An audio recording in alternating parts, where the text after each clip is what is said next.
Allez, bonjour et merci de renouveler votre confiance sur Kivu Morning Post TV.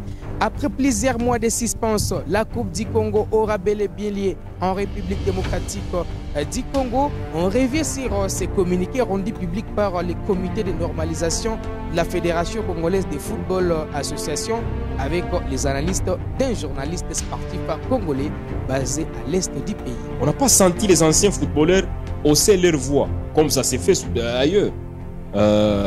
C'est une saison à oublier cette saison, donc il faudrait déjà tourner la page et se concentrer à autre chose. Il serait mieux qu'on puisse tirer les rideaux complètement de cette saison. Donc les Conors, je ne sais pas pourquoi ils insistent sur cette Coupe du Congo. Les équipes ne sont pas prêtes, ça c'est sûr.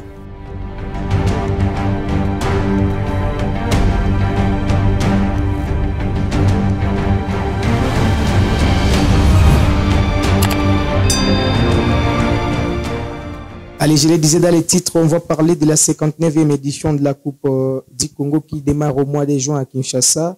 Pour en parler aujourd'hui, on reçoit le président de l'association des journalistes sportifs du Congo, section du Nord Kivu, mais également les médias office de la Lina Foot. Richard Mouima, bonjour et bonne arrivée. Bonjour Georges Ben Mouima, bonjour à tous les téléspectateurs, surtout les téléspectatrices qui nous suivent à travers le monde. Alors Richard, on va parler de cette compétition. C'est un communiqué qui a été rendu public par les comités de normalisation de la FECOFA. La Coupe du Congo aura bel et bien lieu à Kinshasa. Comment vous avez accueilli cette information comme d'abord média office de la Lina Foot après l'arrêt du championnat national, mais également comme amoureux du football? Bon, en fait, moi, je pense que c'est un communiqué qui a été rendu officiel par l'instance qui chapeaute directement la Lina Foot. Donc, si vous voulez que je puisse intervenir comme média office de la Lina Foot, je ne saurais pas émettre un avis négatif parce que c'est la haute hiérarchie. Mais si vous voulez que je puisse analyser en homme libre, je dois quand même dire que c'est inopportun parce que, comme vous le savez, ça fait quelques semaines que les dirigeants des clubs avaient levé l'option de dire aux différents encadrements d'équipes en tout cas, d'envoyer les joueurs au repos. Donc, ça veut dire les joueurs actuellement sont en vacances. Je ne vois pas les mêmes clubs là rappeler leurs joueurs. Comme vous le savez, plusieurs équipes utilisent des joueurs qui ne sont pas d'origine congolaise. Donc, certains sont déjà dans leur pays respectif. Au niveau de l'intérieur de la RDC, on essaie un peu, les équipes utilisent également des joueurs qui sont pour la plupart de Kinshasa. Imaginez un billet d'avion Goma-Kinshasa pour la préparation et puis ou Goma ou Lubumbashi-Kinshasa, Bujimaï Kinshasa. Donc c'est un peu compliqué en quelque sorte. Je trouve cela inopportun. Ça c'est dans une première mesure. Dans une autre mesure, il y a des championnats provinciaux qui sont en cours. Pourtant, il y a certaines équipes qui ont été qualifiées à cette phase finale, mais qui prennent déjà part aux championnats provinciaux. C'est le cas de la province Nord Kivu, dont la clôture du championnat provincial va avoir lieu le 4 juin prochain. Pourtant, la Coupe du Congo devrait être lancée le 1er juin, donc 3 jours plus tôt. Moi, je trouve que en tout cas, c'est un peu compliqué. Tout compte fait, je me dis, c'est pas vraiment opportun. Alors, une Coupe du Congo organisée par la FECOFA et actuellement, il y a un comité de normalisation qui est à la tête de la FECOFA et ce comité a décidé d'organiser cette compétition après plusieurs mois de suspense. Est-ce que c'est déjà une très bonne image pour les Conors qui étaient censés redonner les blasons de ce football congolais?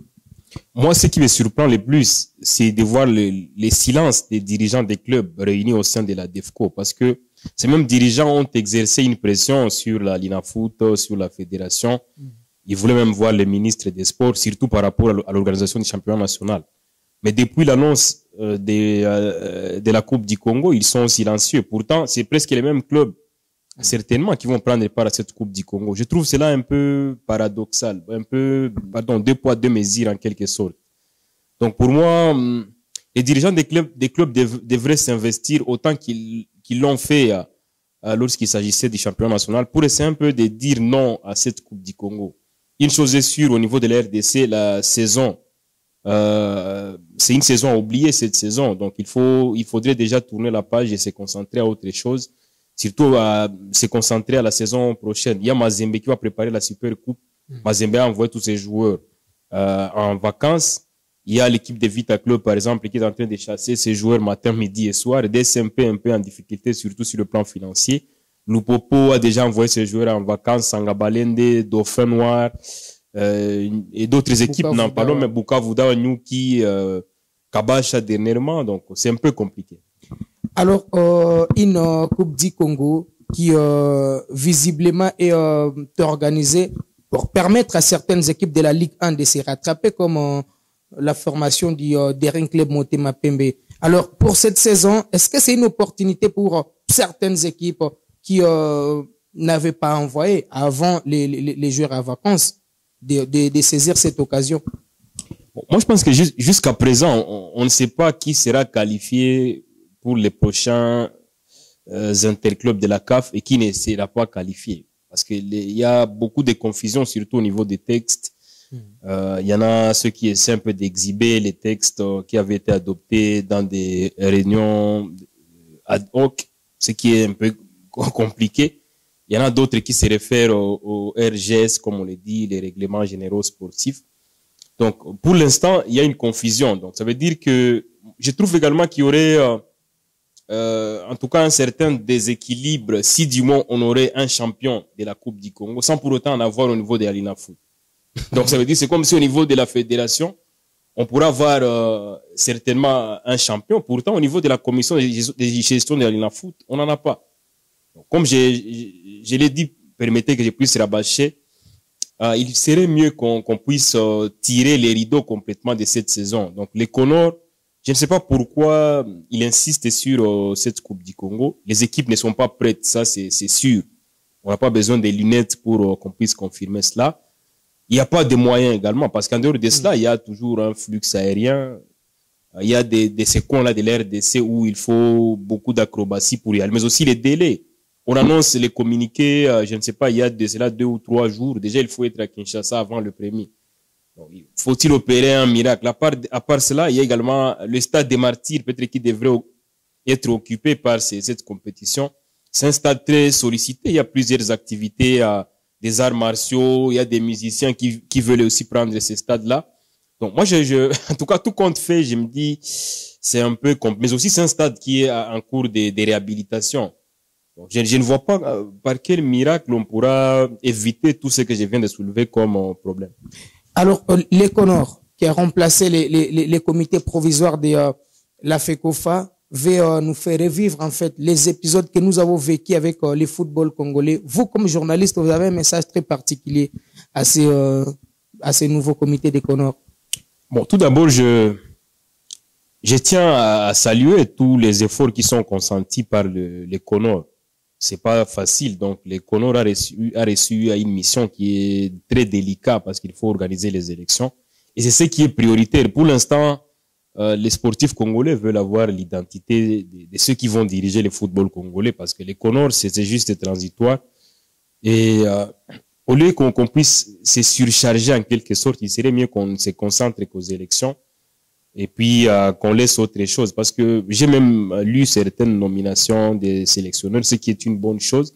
Mais moi, ma crainte, c'est beaucoup plus au niveau du prochain comité qui va présider à la destinée de la fédération.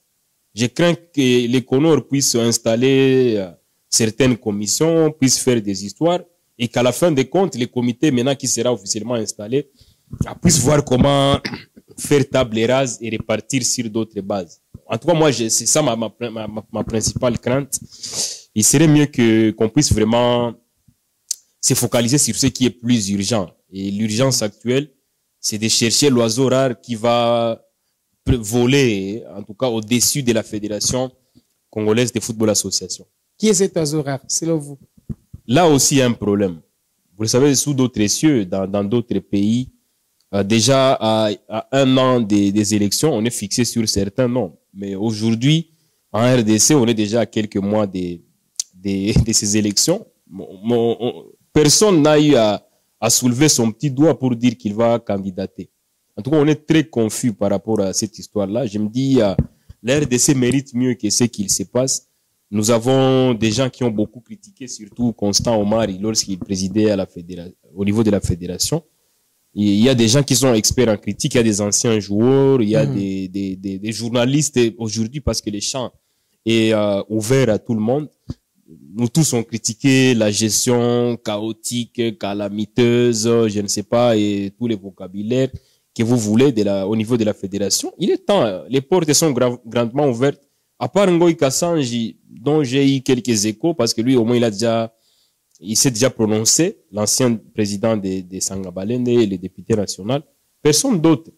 Où sont ces anciens joueurs-là qui ont sérieusement critiqué Constant Omari? Parce qu'au Congo, c'est un peu ça, la même musique et les mêmes refrains tous les jours. On ne veut pas de celui-ci, on ne veut pas de celui-là. Mais à la fin des comptes, lorsqu'on vous dit venez postuler, il n'y a personne. Et puis, la personne qui sera votée par la suite sera également controversée, sera très critiquée.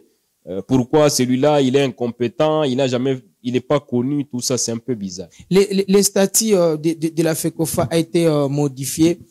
Est-ce que maintenant, ces statuts va permettre au football congolais de revêtir son ancienne plus belle robe? Parce que maintenant, là, ni les journalistes, ni les anciens joueurs, ni les dirigeants des équipes peuvent maintenant briguer un poste à la tête de la FECOFA. C'était ça les vœux de tous les Congolais.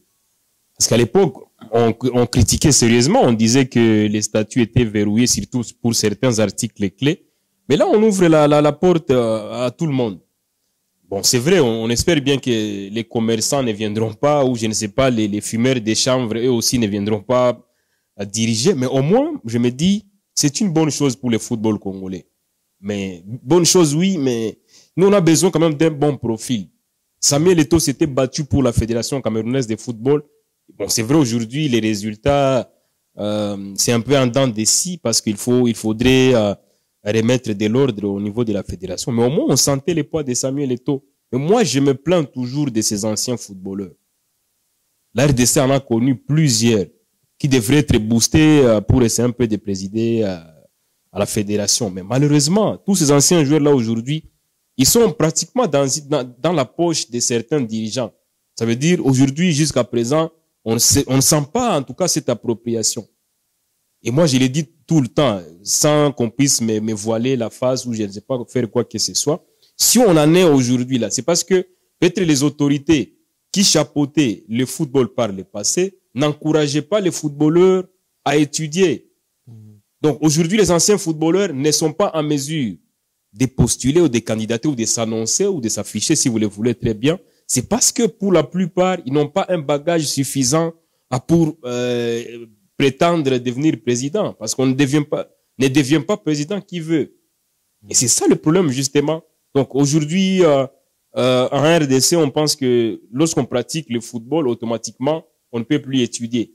C'est ça malheureusement. Parce qu'aujourd'hui, les interviews qu'on essaie un peu de suivre à travers le monde, ça laisse à désirer. Les anciens footballeurs, après leur carrière, on ne sait plus. J'ai voyagé à bord, heureusement, d'un avion avec certains lorsqu'on partait pour l'Algérie. On sent que on ne sentait pas leur poids. Au moment où, par exemple, la RDC était sérieusement acculée au niveau de l'Algérie lors du CHAN, on n'a pas senti les anciens footballeurs hausser leur voix, comme ça s'est fait ailleurs. C'est parce que ici, chez nous, en tout cas, on sent qu'il y a ces problèmes-là. C'est beaucoup plus au niveau des sports-études. Aux États généraux des sports à Kisantu, j'avais également eu la chance d'y participer. On avait beaucoup plus insisté sur ça. Il faut que les sportifs puissent étudier. Et j'espère bien que parmi les projets qui seront mis en avant, à part les prochains nouveaux comités de la fédération, on pourra mettre en avant cette histoire-là. Parce que ici, chez nous, même ceux qui pratiquent le football, des fois, ils sont chassés parce que, imaginez, ils vont en même temps voyager, il faut pratiquer le football. C'est un peu bizarre. La conséquence, c'est que pour la plupart, il est sans cours. Mais en Europe, par exemple, vous allez voir quelqu'un, il joue au football, mais là, son bac. Et ça me dérange pas. Allez, ça sera tout pour l'émission d'aujourd'hui. Richard, merci beaucoup d'avoir honoré l'invitation de Kivu Morning Post. C'est à moi de vous remercier et de vous encourager, comme je ne cesse de le faire. C'est un média dont la progression est exponentielle. Donc, je me dis, vous avez toute ma bénédiction et on espère vous voir progresser davantage. Allez, ça sera tout pour les numéros des coulisses des sports d'aujourd'hui. On se fixe rendez-vous très prochainement avec un autre invité.